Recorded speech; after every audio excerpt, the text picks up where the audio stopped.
Hey guys, welcome to Rebuilding the Beast. I'm your host, Festus Ezeli, NBA player turned podcast host. And on this show, I'm going to have a lot of my inspiring friends come on to share with you their rebuilding journeys.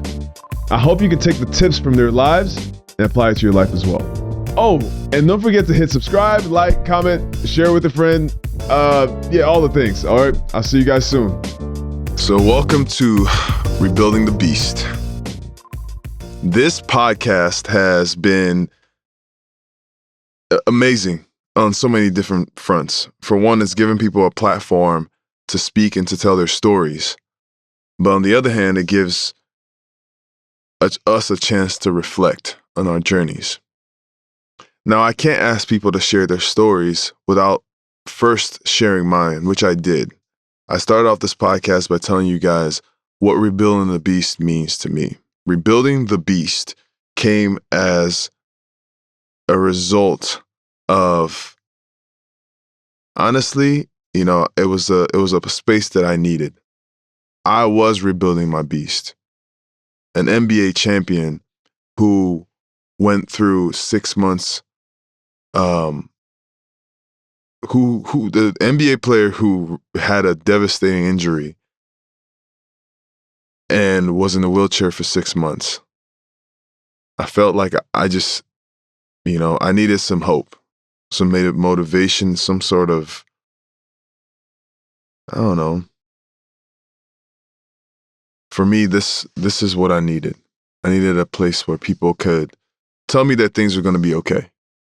A place for the fighters, for the warriors out there, the people who continue to strive and fight on regardless of what life throws at them. Because sometimes I feel like my journey has been a little difficult. And then I see other people fighting on, and I'm like, nah, I'm just getting started. So I want to update you guys on my life and what's going on. Always got to be honest with you guys. How am I feeling right now? Honestly, feel a little lost. I'm not gonna lie.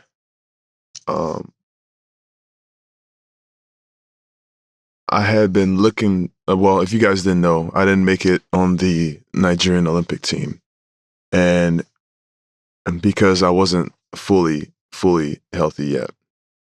And after all this time of me working and training and doing everything I want to do and everything I have to do to make sure that my body is ready and right, it just still wasn't fully there. Granted, I went through a whole week of training camp, especially, I had surgery 6 weeks ago, 6 weeks ago, before the training camp. And it was a push for me to make it, but I was like, yo, I'm going to make it. Come hell or high water, I will make it. And I trained my ass off. Made sure I was ready, at least as ready as I could be.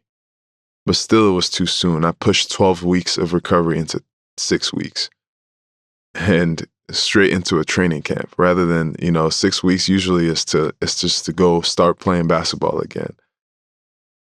And I went straight into the highest level of competition against guys who just finished their season. So they're all in tip-top, like mid-season form. And it's just like, I did all that and I came out there and I was winning games and we were doing our thing. Every day I feel like I won out the whole day. And they would switch the teams up the next day and I would still keep winning. But I just didn't feel right. And by the end of the week, I had to call it quits. And so I didn't make it all the way. Now I got to watch my Nigerian brothers out there battling against the world.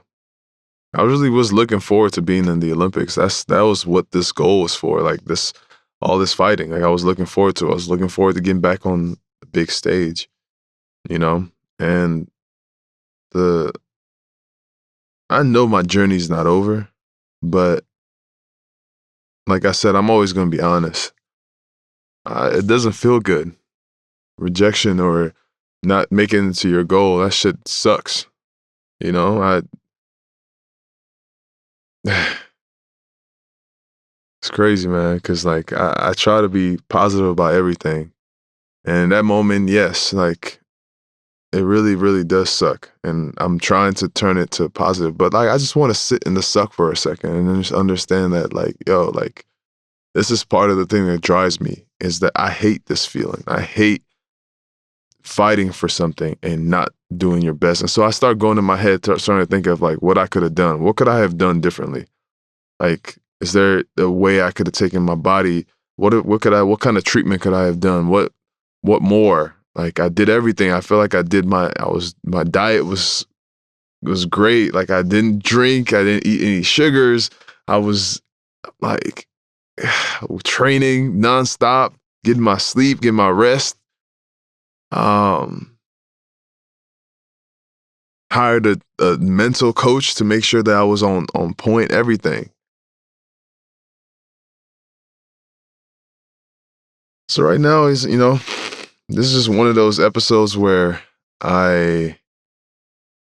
you get to see me in my, yeah, I don't know. I'm sad. Feel like I worked hard for this. And this is the rebuilding thing that we keep talking about. It's the fact that you work for everything that you want. You're not always going to get it. This is that journey. And so now I've worked hard and you guys have followed me on this Olympic journey and it didn't happen. But I'm not going to stop. It's just I got to sit in this sadness for a while. So over the last couple weeks, ever since the tryout, I have just been home. I went home to be with my family. My coping mechanism is to kind of shut the door and just be in the dark, kind of. I have to be by myself to recharge sometimes. That's one way. Another way is, being with family. Another way is helping people in some other way. But I feel like this is one of those moments where I just needed to recalibrate and to think. And I don't necessarily know that I'm done thinking, but I'm actually able to voice it out now. And that's why I'm here. I'm talking with you guys. I considered pausing this podcast and not doing it for a while and just focusing on myself. I considered doing more of the podcast and focusing all my energies on that. I consider retiring from basketball. But I'm telling you all these things and some of the stuff I'm just, it's like you're in the moment. You're going through a lot. These thoughts go through your head. You don't necessarily have to accept any of them. The way I look at it is I have choices. I have things that I can do. I haven't worked out in 2 weeks. I have not worked out for 2 weeks in like 10 years. That's probably never happened. But it's just part of like me just being tired, man. Like I'm tired. I feel like I'm giving so much to a game that's not showing love back to me. And so my coping mechanism in this moment is finding ways to feed myself love. I'm eating good food. I always try to make sure that I don't fall into this trap of, a lot of times when we feel bad, we do things that make us feel worse. And so you start eating worse, you start not sleeping, which I haven't really been sleeping. So I'm not fully preaching right now because I can't, but I'm trying to still treat my body right. But it needed a break. I needed a break mentally. So I'm giving myself the space to do that. And if you guys ever feel like you need some space to do stuff like that, take a break, give it to yourself, man. Recharge and give yourself the strength to come back even stronger. Yeah, so I could have made a decision not to talk about it on social media, but I did. I told people that I did not make it on the Nigerian team. And I could have gone into way more detail about how, the Nigerian team invited me in 2012 and 2016, and I had to reject the invitation back then because I was working on, 2012, I was getting drafted. 2016, I just signed with Portland and they wanted me to rehab. But it wasn't about that.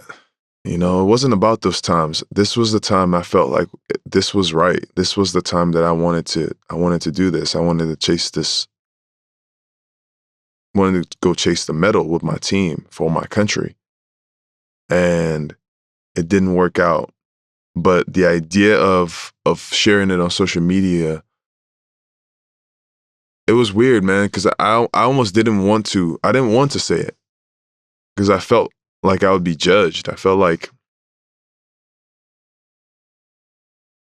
the whole message, I started to lose the message of rebuilding the beast. I felt like, yeah, like if you work hard and you give everything you got, then it's always gonna work out. That's what I started to feel like. That's what I was saying, but I missed the message, even in my own awareness. I missed the message. The message is to just keep showing up.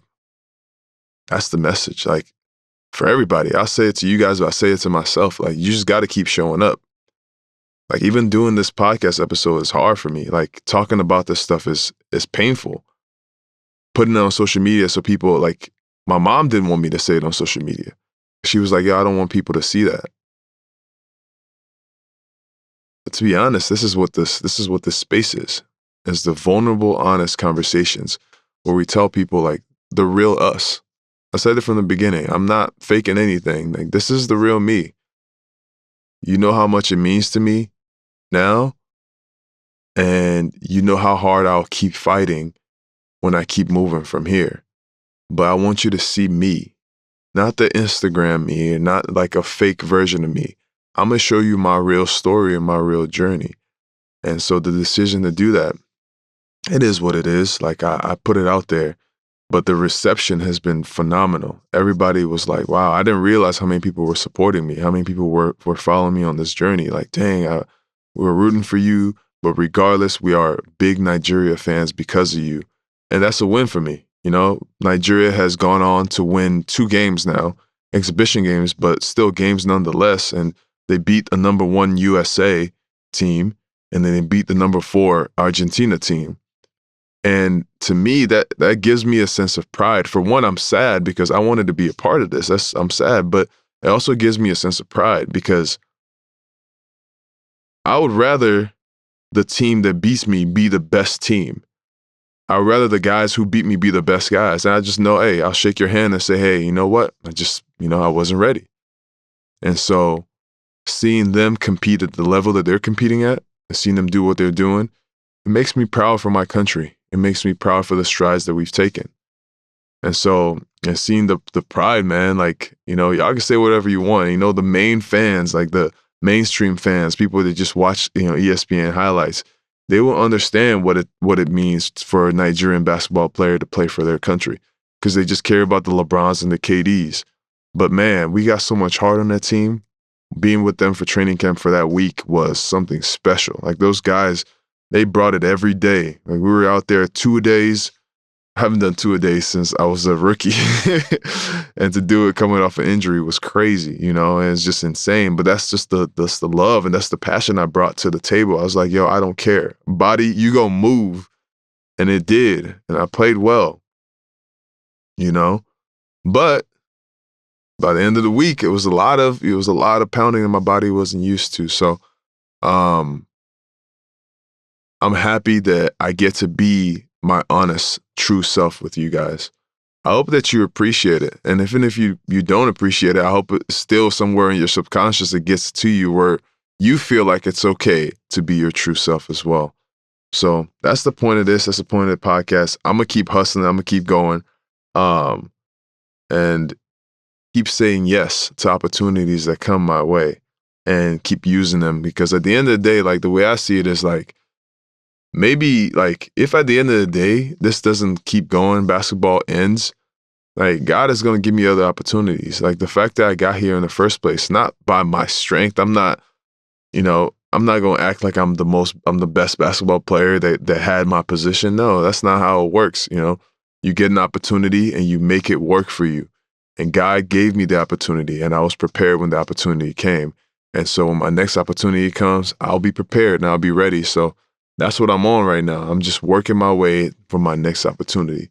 So now I get to rebuild the beast again. I get to rebuild the beast, but first it starts with my soul, because my soul is a little beat up right now. Not my soul, but my heart's a little beat up right now. So,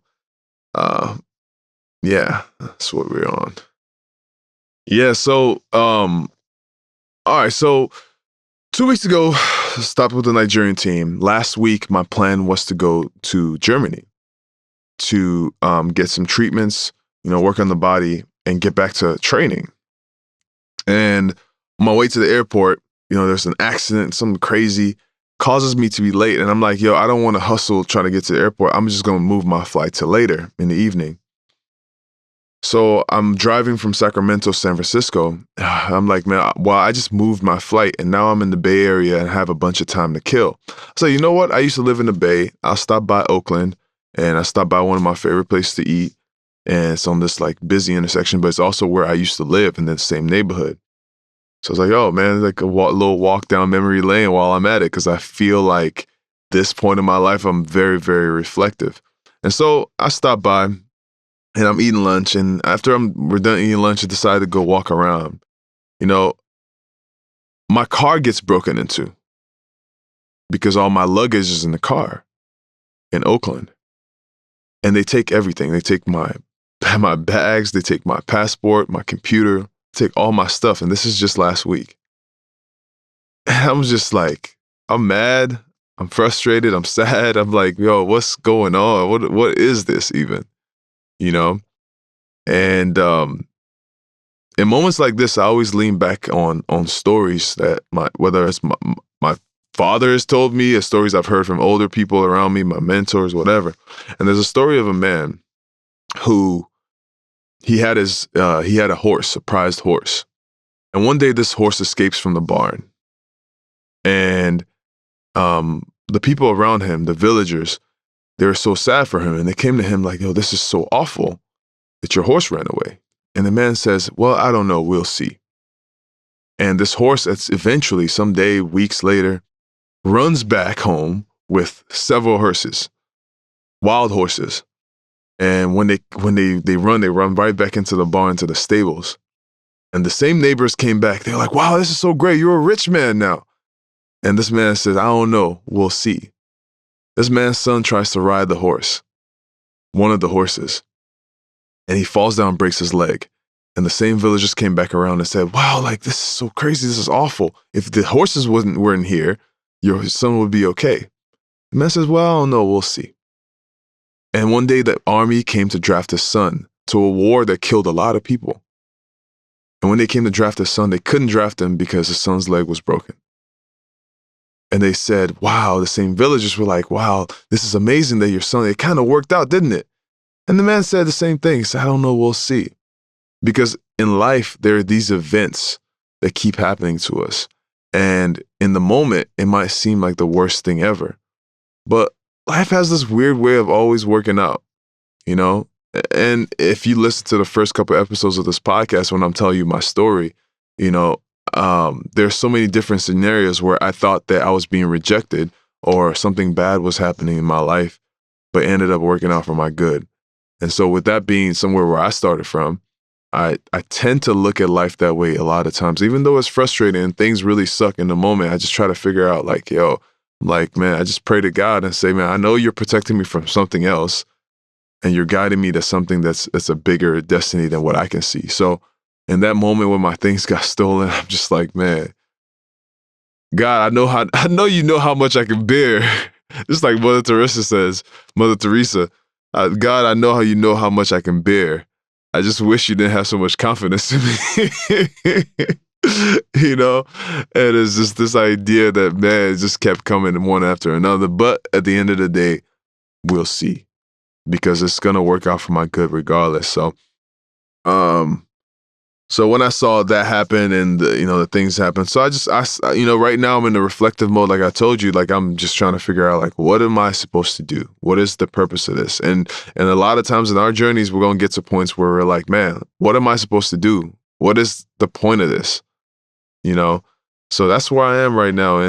And I hope that if anybody out there is feeling that same way, I hope you guys feel me and you can like, maybe even give me some words of advice with how to view these situations, because I'm not perfect. Nobody's perfect, but I'm nowhere near perfect in the mindset of accepting situations that they are as they are, because I still get sad in moments.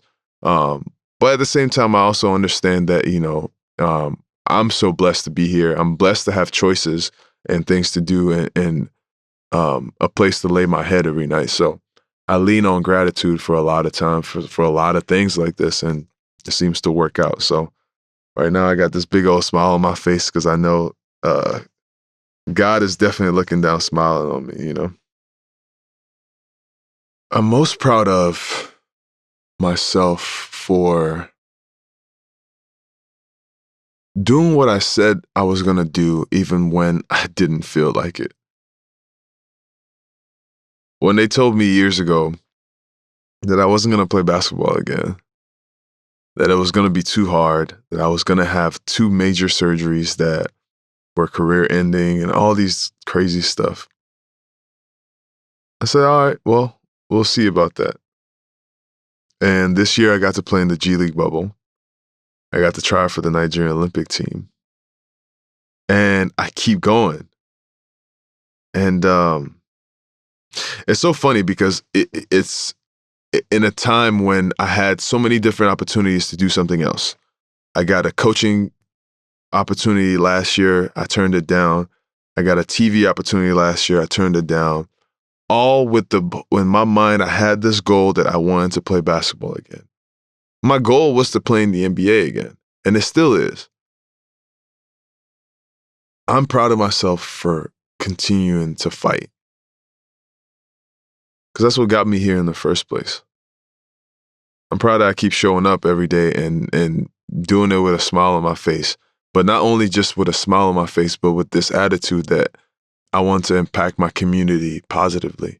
Because when I was a kid, I used to wonder, I used to say it all the time, like, I wonder, like, how can you be good? How can you continue to be good even when situations are bad? Like, I used to wonder about that. I used to think about that with different people. Like, can you still be a good person even when situations are bad? Or can you still be a good person when things are so good that you don't need anybody else?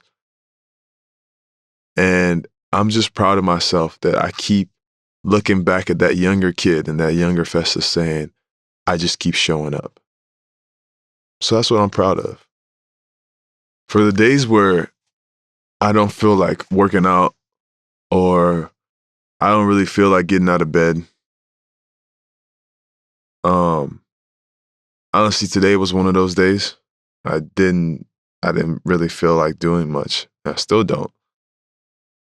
I tend to give myself grace too, because we're pushing our bodies, we're pushing our minds, we're pushing ourselves to the limits a lot of times, man. And you might not feel like it because it's not like a cardio thing, but those late nights and those times of not sleeping, and whether if you're an athlete, you're pushing yourself that way. If you're somebody who works in the mental field, or something working with your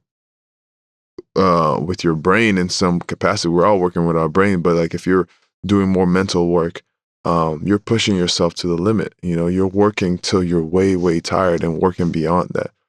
And sometimes your body just reacts like, yo, I need a break. And I don't look at it as like something's wrong. I just think about it like, yo, my body needs a break right now. And so I gave it to myself. I haven't felt like working out in 2 weeks. And normally I push through, but this time I'm just like, yo, you've tried. You've done exactly what I need you to do, and I pushed you to the limits. It's okay. Take a break. But I do need to get going here soon. But for those people who feel like they're lethargic and they're like, man, like, what do I do? Take the judgment out of it, man. Take the ego out of it. You don't need to be Superman every day. It's okay to just put the glasses on, man. Be Clark Kent for a little bit.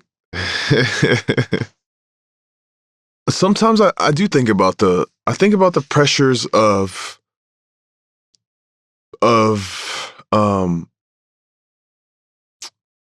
being stuck in the box that you kind of created, right? Like I am an athlete, starting a podcast, I usually tend to be more positive and be uplifting in the things that I say or I post or I do. And we definitely can be pigeonholed to these labels sometimes. What I'm learning of late is to not let myself get stuck into these titles, because I'm not an athlete all the time. I'm not a podcaster all the time. I'm not positive all the time. You can't be, right? And so back to giving yourself grace, like you have to understand that you are human first, and you fill so many different boxes, and you don't have to cave in to the pressures that you feel. I say you feel because people are not necessarily putting the pressures on you. You just feel it because you're like, this is what I am. But you're everything. You're everything and nothing at the same time. We're all these different things. And so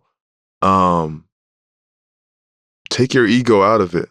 It would be my advice to anybody who is feeling like they're pressured to be a certain thing. Take your ego out of it and just say, what do I need to do at this time to fulfill whatever purpose, whatever feeling of just being happy or joyful or whatever it is that you need to feel in that moment? How can I do that? How can I express myself that way? And yeah, for me right now, I don't know if this is motivational or inspiring or not. I'm just talking about the things that are happening in my head. I'm telling you the things that make me sad, the things that make me feel like I didn't accomplish what I wanted to accomplish. And sometimes, that's just part of the journey. That's part of rebuilding the beast. I don't have to, you don't have to be Superman all the time. Back to that. So back to how this whole thing started with rebuilding the beast. I think the idea has always been to be honest, transparent, to be vulnerable. And I think there's a certain strength in that, because people just want to feel seen a lot of times. And when we put this facade on, this mask, this cape, we feel like, or at least other people, when they look at us, it's like, man, that's not realistic. Why am I not like that? There's a certain strength that comes from being yourself. When you say what you really feel, everybody else kind of resonates with you, So I started this podcast, I started this blog because I wanted us to talk through these tough times. And since I started it, there's been so many different reactions, like people, like bigger than what I even thought. I have friends that reach out to me like, wow, like I'm struggling with MS. I didn't want to talk about it, but man, just listen to your podcast gives me hope. I heard your coach telling his story and I lost my job, and just hearing the way his journey unfolded is giving me hope. Man, like I have diabetes and nobody understands my pain, but listen to Nicole gives me hope. Oh, wow. Like there's a girl who played soccer and she was in the Olympics and she was such a beautiful, amazing girl, but she was contemplating suicide because of a mistake. Wow. I felt that because I've been there. Man, like I could keep going. There's a girl who won the Miss Teen USA pageant, and she was talking about how she didn't understand how her hair could be tied to her identity. The way she won, she was the first Black woman to win with her hair natural. You would think like, yo, it's 2019 at the time, but you would think it's past 2000s. Why are we still talking about this kind of stuff? But it's the stuff that people are struggling with that they don't even know how to talk about, because like, who's talking about this? Because we post these perfect pictures on Instagram and we act like our lives are perfect. So my job is to inspire these authentic conversations. And doing that through this podcast, doing that myself and saying my own story is actually, this is such a, I don't know, I call it a gift. It's part of my purpose. I feel like I'm inspired to keep doing this and sharing it also helps me because I feel like, I'm able to talk about my problems with you guys, or at least my journey with you guys. So I'm grateful to everybody who's shared their journey with me. I'm grateful to everybody who's listened to the podcast. And I just want to keep making this world a place where we get to understand each other. And it's just all about promoting unity and inspiring hope and togetherness. So that's what this podcast is about. That's what this platform is for. If at the end of the day I leave this earth, what did I leave behind? How did I leave the earth? I want to leave it a better place than I found it. So even if I can do it through my voice and just the little things I do, so be it. That's why I'm here. And so that's why I got out of bed today. Thanks for listening to my TED Talk.